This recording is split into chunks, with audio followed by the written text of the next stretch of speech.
Now, Qatar's Prime Minister is expected to attend a security summit in Saudi Arabia on Thursday. It'll be the first high-level meeting since Qatar's neighbours imposed their blockade 2 years ago. Sheikh Abdullah bin Nasser bin Khalifa Thani is joining diplomats from Saudi Arabia, the UAE, Bahrain and other countries in Mecca. The summit's expected to focus on regional security issues, including tensions between Iran and the US. The invitation to Qatar's leaders suggests the blockading countries may be softening their stance against Doha. Well, Qatar's Gulf neighbours cut diplomatic ties and imposed their economic blockade 2 years ago next week.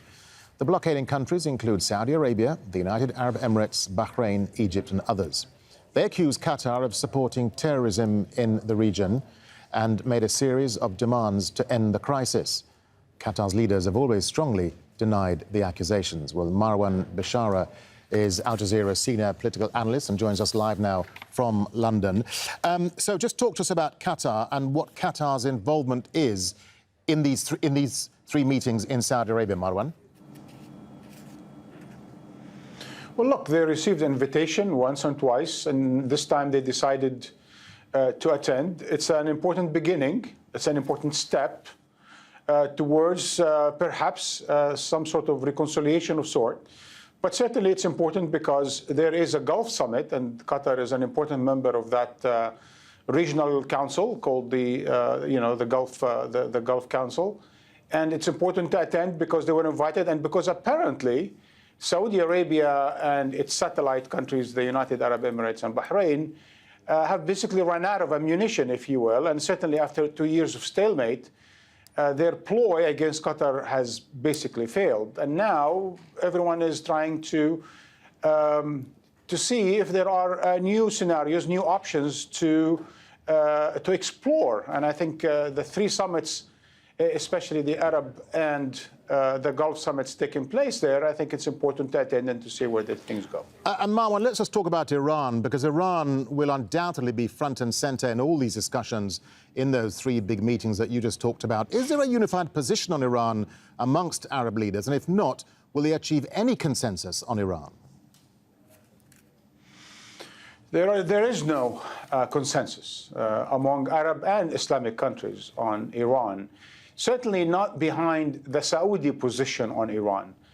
Meaning, I think everyone now, especially after President Trump himself said that he doesn't want regime change in Iran and that the United States is only seeking to block Iran from developing nuclear weapons, as he put it, as if the 2013 Iran nuclear deal does not do that. But be that as it may, I think the Saudi Arabia wants today Arab and Muslim countries to support it after the last few incidents in the Arab-Persian Gulf, whereby there will be an Arab and a Muslim position that states Iran needs to, behave well, if you will, not interfere in its regional,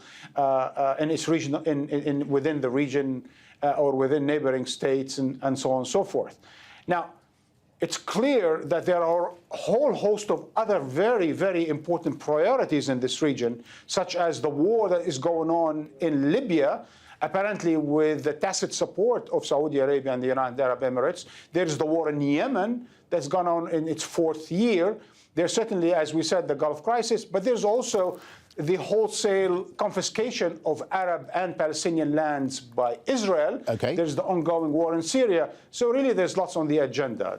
Marwan, just a final point from you. You touched on it briefly there. What about the so-called deal of the century that's supposed to bring peace in our time between Israel and the Palestinians? We know that Jordan's King Abdullah has been talking. What's he been saying?